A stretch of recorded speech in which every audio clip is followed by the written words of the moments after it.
আলু দিয়ে মাত্র 10 মিনিটে একদমই সহজ মুচমুচে যদি কোনো স্ন্যাক্স তৈরি করতে চান তাহলে আজকের রেসিপি আপনার জন্য।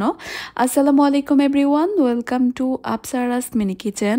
ভিতরে মজাদার আলুর পুর আর উপরটা থাকবে অনেক বেশি ক্রিস্পি। এই আলুর সমুচাগুলো খাওয়ার পর কিন্তু আপনারা চিকেন সমুচাও ভুলে যেতে পারেন, কারণ এগুলো খেতে অনেক বেশি মজা। বিকালের চায়ের আড্ডায় এইরকমই সহজ আর মজাদার কিছু স্ন্যাক্স থাকলে কিন্তু খুবই ভালো লাগে। প্রথমে আমি আলুর পুরটা তৈরি করে নিব। এখানে আমি 3টা সিদ্ধ করা আলু নিয়েছি। আলুর খোসাগুলোকে ছাড়িয়ে ছোট ছোট টুকরো করে ভালোভাবে সিদ্ধ করে নিয়েছি।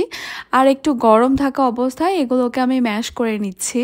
এবার এখানে আমি দিয়ে দিচ্ছি 2 টেবিল চামচ পেঁয়াজ কুচি, দিয়ে দিচ্ছি 2টা কাঁচা মরিচ কুচি, 1 টেবিল চামচ দিয়ে দিব ধনিয়া পাতা কুচি, লবণ দিয়ে দিচ্ছি 1/4 টিস্পুন, দিয়ে দিচ্ছি 1/4 টিস্পুন সাদা গোলমরিচের গুঁড়া। আপনারা চাইলে এখানে কালো গোলমরিচের গুঁড়াও দিতে পারেন। হাফ চা চামচ দিয়ে দিচ্ছি চিলি ফ্লেক্স। এরপর এখানে দিয়ে দিব আমি 2 টেবিল চামচ কর্নফ্লাওয়ার। এখন এই সব কিছুকে আমি একসঙ্গে খুব ভালোভাবে মিশিয়ে নিচ্ছি। মিশিয়ে নেওয়ার সময় আলুর এই পুরটা আমার কাছে একটু ফ্যাকাশে মনে হয়েছে, তাই আমি এখানে হাফ চা চামচ কাশ্মীরি রেড চিলি পাউডার দিয়ে দিয়েছি। তবে এটা টোটালি অপশনাল, আমি শুধুমাত্র দেখার সৌন্দর্যের জন্য দিয়েছি।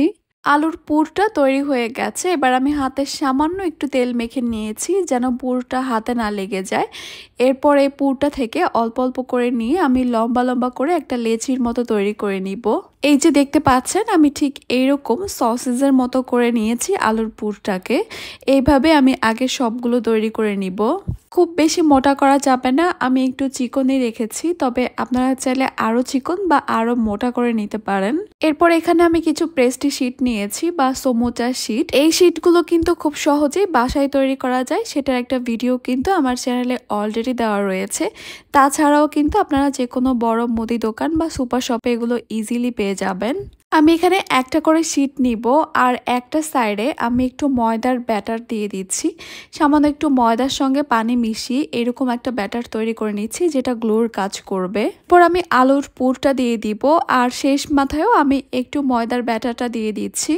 এরপর গোল গোল ঘুরিয়ে এরকম একটা লম্বা স্টিকের মতো তৈরি করে নিতে হবে। এইভাবে সবগুলো স্টিক আমি তৈরি করে নিয়েছি। আর আপনারা কিন্তু চাইলে ঠিক এই অবস্থায় এগুলোকে ফ্রোজেন করেও রাখতে পারেন। একটা এয়ারটাইট বক্স বা একটা জিপলক ব্যাগে নিয়ে এগুলোকে ফ্রিজে রেখে দিতে পারেন প্রায় 2 মাসের মতো। কিছু আমি ফ্রোজেন করেছি আর কিছু আপনাদেরকে একটু ভেজে দেখিয়ে দিচ্ছি। চুলায় একটা প্যান বসিয়ে দিয়েছি আর প্যানে পরিমাণ মতো তেল নিয়ে নিয়েছি। তেলটা যখন কিছুটা গরম হয়ে আসবে তখন আলুর পুরে ভরা স্টিকগুলোকে আমি কেচি দিয়ে এইভাবে কেটে কেটে সরাসরি তেলে দিয়ে দিব। তবে তেলটা অতিরিক্ত গরম থাকা যাবে না, একটু কম গরম তেলে এগুলো দিতে হবে। এরপর চুলার হিটটাকে লো মিডিয়ামের মাঝামাঝি রেখে সমুচাগুলোকে ভেজে নিতে হবে পছন্দ মতো কালার আসা পর্যন্ত বা মুচমুচে হয়ে যাওয়া পর্যন্ত। ভাজা হয়ে গেলে তেল ছড়িয়ে আমি আলু সমুচাগুলোকে তুলে নিচ্ছি। আমার মনে হয় আমাকে আর মুখে কিছু বলে দিতে হবে না, আপনারা এগুলো দেখে বুঝে গেছেন এগুলো ঠিক কতটা ক্রিস্পি হয়েছে। এরপরেও 2-1টা সমুচা আপনাদেরকে একটু ভেঙে দেখিয়ে দিচ্ছি এগুলো কতটা পারফেক্টলি তৈরি হয়েছে। অবশ্যই একবার হলেও এই আলু সমুচাগুলো বাসায় তৈরি করে দেখবেন। অন্য যে কোনো সমুচার স্বাদ বলতে কিন্তু আপনারা বাধ্য হবেন।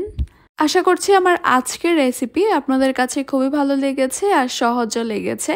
তাহলে আজকে এই পর্যন্তই। সবাই অনেক বেশি ভালো থাকবেন, সুস্থ থাকবেন, সবাই সবার জন্য দোয়া করবেন। আল্লাহ হাফেজ।